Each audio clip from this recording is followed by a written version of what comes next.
Welcome to the Washington AI Network podcast, where we bring together official Washington policymakers, DC insiders, and AI experts who are challenging, debating, and just trying to figure out the rules of the road for artificial intelligence. We're here in Paris.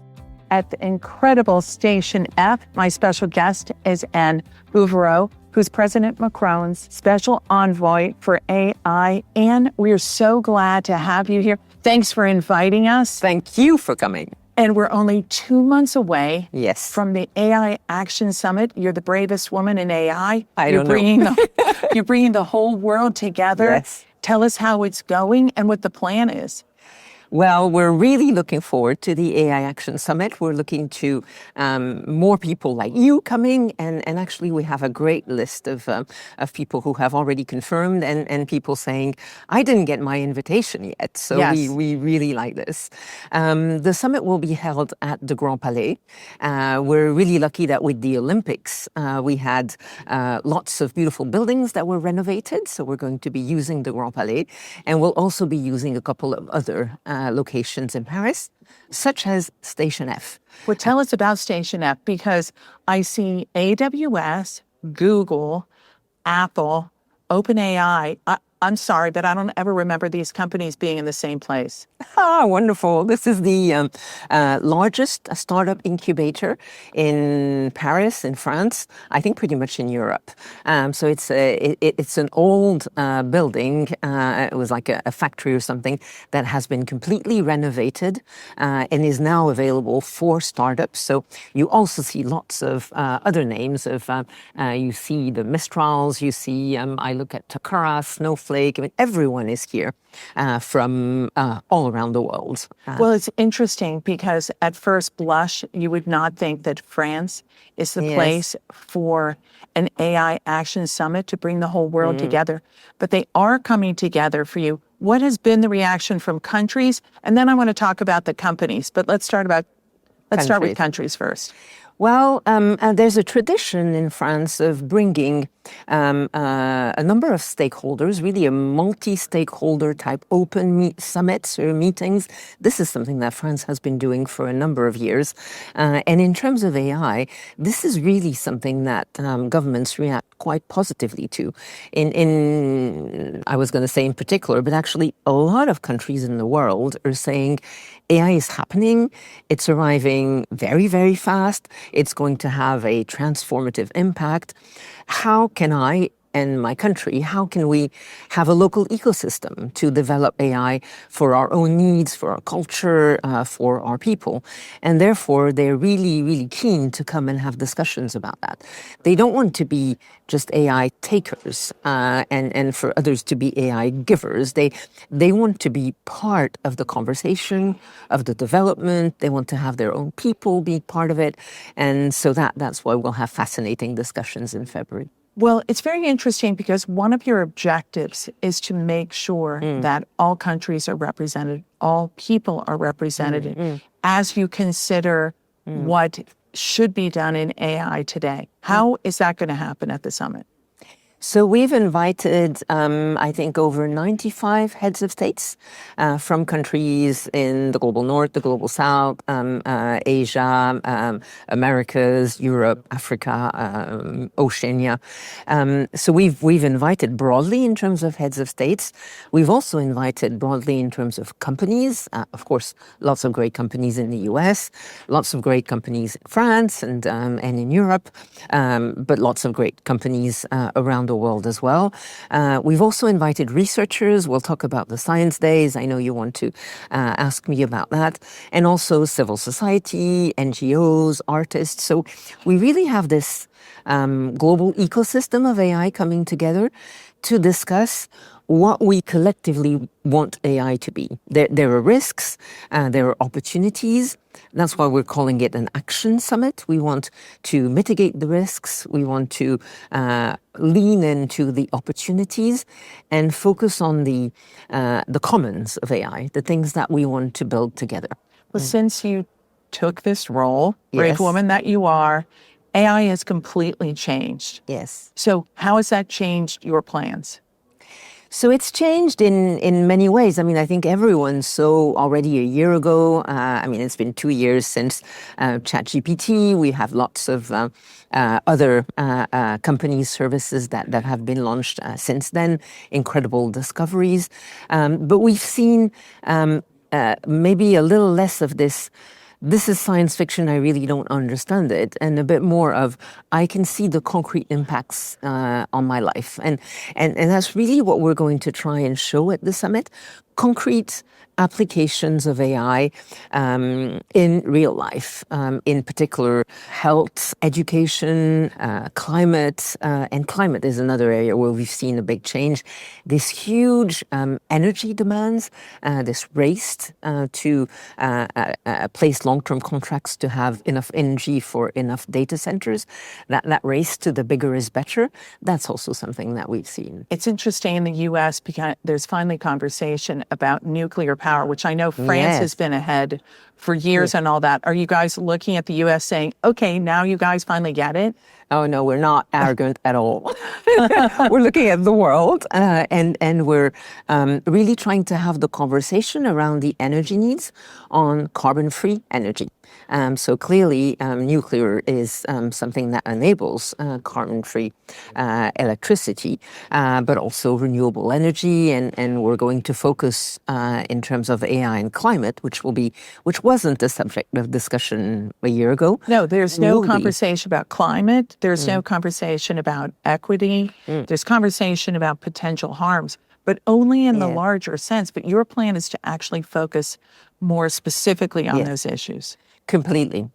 And so if I take, for example, AI and climate, which wasn't a topic even a year ago or 6 months ago, there's two faces to it. There's, of course, the great benefit that AI can bring to climate. For example, optimizing water consumption or energy consumption, or designing better batteries to store renewable energy, or helping with more accurate weather forecasts for disasters, typhoons, earthquakes, etc. And that's one of the areas of AI and climate, which we will talk about. And there's also the other side, which is the huge demand for almost limitless amounts of energy, with potential carbon impact, with water consumption, rare materials. So there are the two faces, and we'll discuss both. And in line with the philosophy for the summit, we'll want to try to mitigate the potential harms and to grow and scale the benefits. So that's what we will be discussing in Paris. You just returned from China. Yes. And China will participate in the summit. They play such a large role when any conversation about climate. Can you give us any sense of any agreement on anything? Any advance? So China, of course, is invited. They were invited to the previous two summits already in Bletchley Park and in Seoul. So we're continuing with this. And if we're inviting 95 countries, it's only fair that they be one of them. They're a very interesting actor in AI. They're clearly developing AI with a strong focus on the consumer and citizen impact, but also on companies and the B2B side, and they're really impressive and very agile. They're also really focused on the climate transition in their own country. I was really struck. I hadn't been to Beijing in a number of years. Now all the cars are electric cars. And this city, which used to be super polluted, especially in winter, is much less polluted. So maybe people don't know this really, but China is doing a lot in terms of trying to make sure they have access to enough energy, but also in terms of mitigating its impact. In the last 2 weeks, Eric Schmidt and others have talked about the new AI that China has released. Do you look at China and other countries and say, well, China's ahead, France is ahead? How, when you bring them all together, how, when you bring all the countries together, can you get them to cooperate? Because they are at different levels. They are at different levels, and you say that they're in competition. and clearly we need to acknowledge. And clearly the US has started this race in the lead very clearly. Clearly China is doing a lot of things. Clearly France and Europe are doing a number of things, and other countries. And this competition will continue. That's really a fact. So are you going to use that competition to get what you want from the countries too? Maybe. But also, we're going to try and still, despite the competition, focus on the things that people will still want to agree on. Because I think you can compete, but also want to do things that are either useful to everyone or beneficial for people and societies and the planet.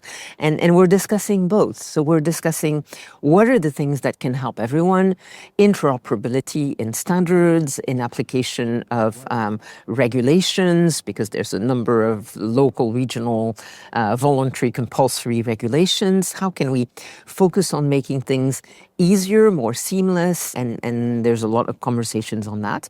And then there's other conversations on where should be the commons for AI? For example, AI in multiple languages, and not just 5 or 10 or 100 or even 1,000, because there's more than 1,000 languages and dialects around the world. How can we make sure we collect enough data about languages, including the ones who are not written, don't have a written corpus? And how can we make sure that language models are developed in these languages? How do you do that? I mean, when you think about low resource language around the world, how do you bring them in? So lots of people are actually already starting to do things, and what we're trying to do is bring them together. There's a great project from Mozilla, which is called Common Voice, and they're going around and registering people's voices and discussions and whatever they want to say, and then trying to make sure there's a corpus of voices. And then there's people going around and trying to transcript this into written text, and then building languages on top of that. There's an initiative between Iceland and OpenAI, for example, that has done this for Icelandic. Wonderful, but that's one language. Cohere, the Canadian company, has this AI model that they're developing in 100 different languages that are not common languages. There's more initiatives. How can we make sure it's not just piecemeal and some countries are left aside? That's one of the things that we want to do in terms of public interest AI. Well, that comes back to the basics about AI, that it's driven by companies, not countries, and countries are guiding. But at the end of the day, it's up to the companies to decide to do exactly that. Yes. And I don't want to downplay that. It's great, the role that companies play, companies large and small, and we need to ensure there's more room, including for small companies around the world. There's really a strong appetite for that, and a lot of initiatives, a lot of people And are you going to focus on startups? Oh, yes. There will be lots of startups from all around the world. There's great startups. What are the latest ones I can talk to you about? I think they're all right around us today. They're all around here. There's one in Japan called Sakana AI. There's one in Italy called Translated. There's DeepL in Germany. There's, of course, Mistral in France. There's Helsing, which is a Franco-German startup. There's many of them. There's Kate Callott, a wonderful woman, has built her startup in Kenya. There's lots of them. So the role of large companies and small companies is very important. The role of governments is important, and they cannot alone guide this, because really it's linked to research, and the role of research is really important, and the role of civil society. So it's only by bringing everyone together that you can start seeing the road and the avenues for important things and important markers for the summit. So this week, we are on the road to the AI Summit. Yes. That's why I'm honored to be here with you. The program this week is There Is No AI Without Women. Yes. Wow, that's incredible. How did you come up with that? Well, it's just so natural, I guess, to make sure that there's great women. I know quite a number of them, not enough yet, but there's great women. There's, I don't know, Joël Pinault at Meta, there's Joël Barral at Google, there's Guillemette Picard at Ubisoft, Fei Li at Stanford is one of our godmothers of AI. Sarah Hooker at Cohere is the one who leads the language project that I was mentioning. There's many really brilliant women, brilliant ministers, Sina Lawson in Togo, Paolo Ingabire in Rwanda, Josephine Teo in Singapore, Lucilla Scioli for the AI office in Europe. So there's really a lot of them, and you don't really see them. You don't see them enough. So we really want to put a focus for the AI Action Summit on getting to interact with all these great women, getting to know more of them, getting to have specific breakfasts and events on the road to the summit with them, and ensuring AI is not built without women. Well, that's for sure. And it's interesting because in the experience of the Washington AI Network, Yes. it's at one step down. It's women that have done everything. You've mentioned Joël Pinault as an example. And it's not like it's, 2 days ago or 3 women in the corner. They've been driving the innovation for a long time. Yes, absolutely. And you yourself, technologist, Yes. also, you've done this a long time. You should talk a little bit about your experience and how that's helped you in this job. Yes. Well, Because you're not the regular government employee. No. I'm not even a government employee. I'm just a special envoy. But yes, I did. I studied mathematics and computer science and did a PhD in AI a long time ago. And at the time, I felt, well, really AI is not going to have an impact on people in society anytime soon. This is how much of a crystal ball I had. And I decided to go and work in business, which I did for a number of years in telecoms, in technology, and in great roles and places. A few years ago, the company I was running was sold to a private equity company. I decided to go plural with a number of boards, and to start again working on AI, because really by the time it was 2017, 18, we could see that things were coming. Yeah, we could see, not necessarily imagine, not clearly imagine what is here now, but yes, we could see some of that. So I created a foundation on responsible AI here in France, and then the government asked me to co-chair this report on AI with fellow economist Philippe Aguillon, which we presented to the government back in March. And then President Macron asked me to be the special envoy for this summit, which is great. And what is he looking for in this? Because he's been involved in technology a long time. So he's been really involved in technology, keenly interested in AI for a long time. The first national AI strategy that France did, that was in 2018. Cédric Villani, the Fields medalist, led that.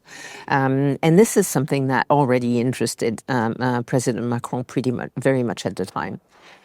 So last year he asked for an update, after generative AI, a new version of the strategy, which he asked me and Philippe to co-chair.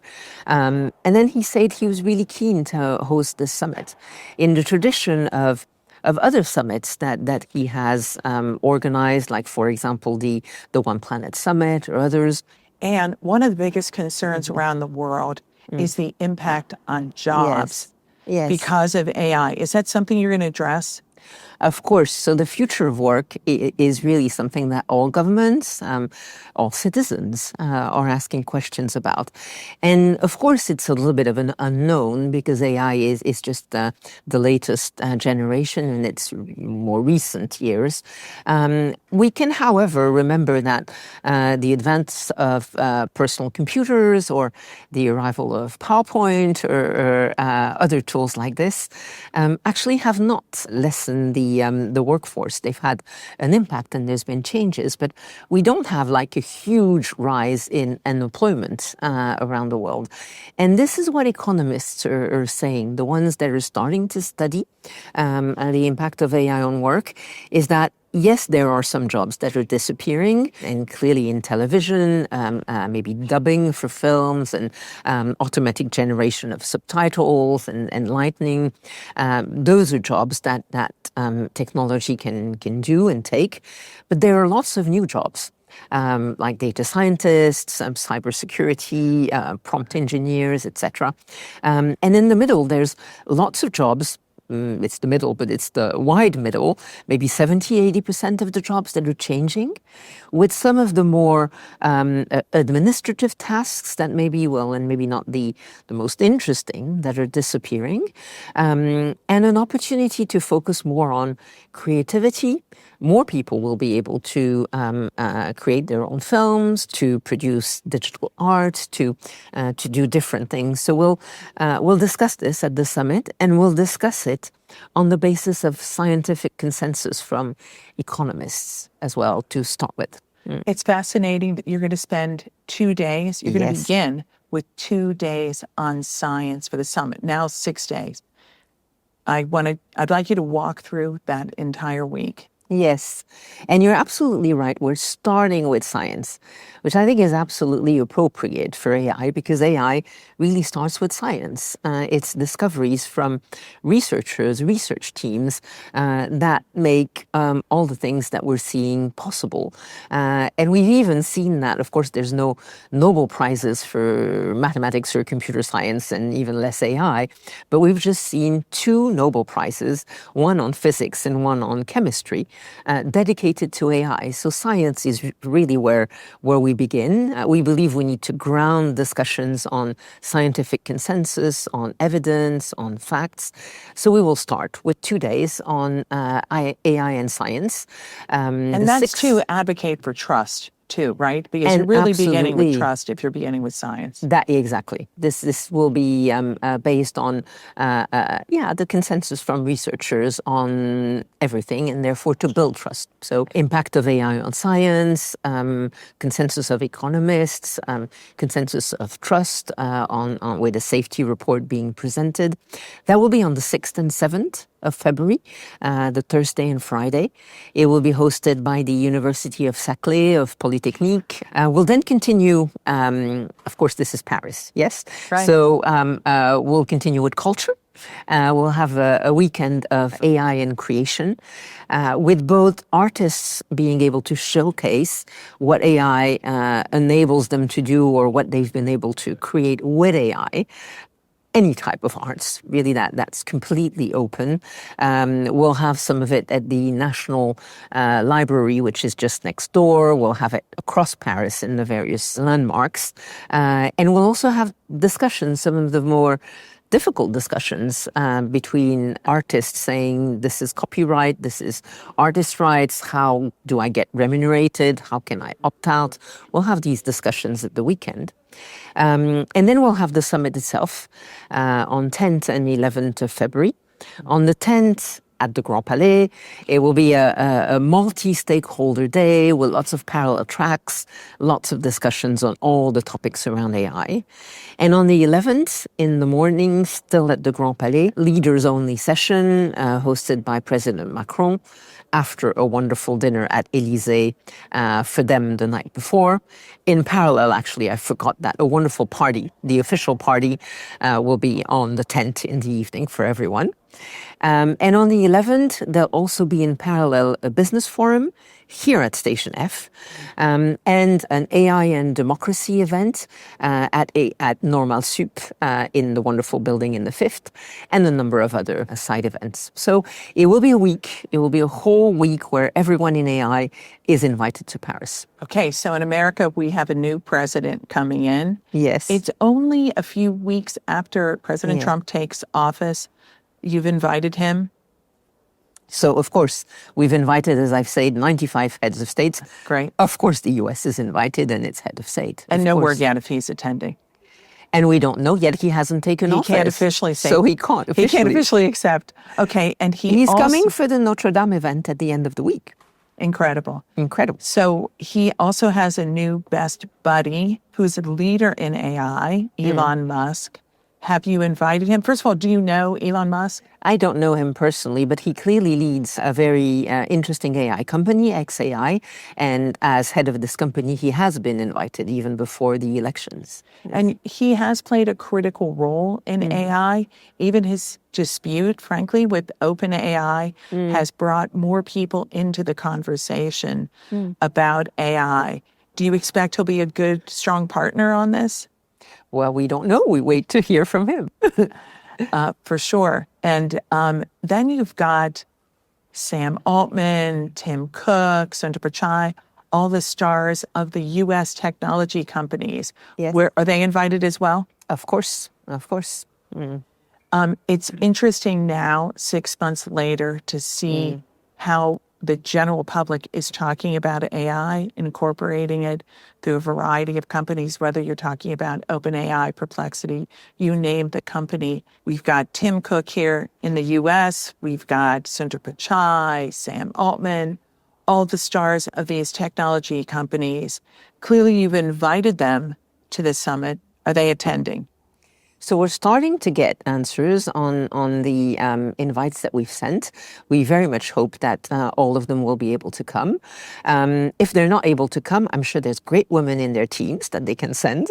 And we're not only inviting the heads of large companies, we're also making sure we invite startups from the US, but also from other countries. This is about big tech, but also little tech and mid tech and everyone who has something to say about AI. Either because they're creating a new technology or also because they're fast adopters, for example. I think that's very important because it enables us to see what will the applications be. Sounds like your objective is to not just have these serious conversations about AI, but to make sure everyone knows they're part of it. Completely. We do want to have those serious conversations, of course, but we also want to make sure this is AI for all. This is really something that whichever city, country you're from, this is not only something that you'll be able to download like an app or buy. This is something that you can help create and that will impact your life. How about the education side? Yes. How are schools going to incorporate AI? American University's business school, Kogod School of Business in Washington, D.C., is this only school I know, the only program that has incorporated AI and said, you cannot be a success without AI. Yes. Are you going to talk about the education side? Of course, and this is a very wide field. There's how you can harness AI for education. You can alleviate some of the administrative burden that teachers have, and they have a lot of it. You can personalize the way you help students and pupils learn. You can help them understand the tools, the potential negative effects and positive effects. And you also need to reassure the parents and everyone that this is being done in a good way. So helping teachers, helping parents, helping students is very important. Sounds like civil society is going to participate too. Oh, yes, absolutely. We've had very large interactions with civil society, webinars with hundreds of people. Wherever I travel, I always try to meet scientists, companies, of course, government officials, civil society, and artists when I can from all around the world. You've really been on the AI world tour. Yes. This is fascinating, actually. You've been to more countries than Taylor Swift. I don't know about that. Maybe next time you should connect with her and you guys could go together. How about that? Oh, I would love that. And Bouverot, it's such an honor to be with you again. Thank you for having us here in Paris.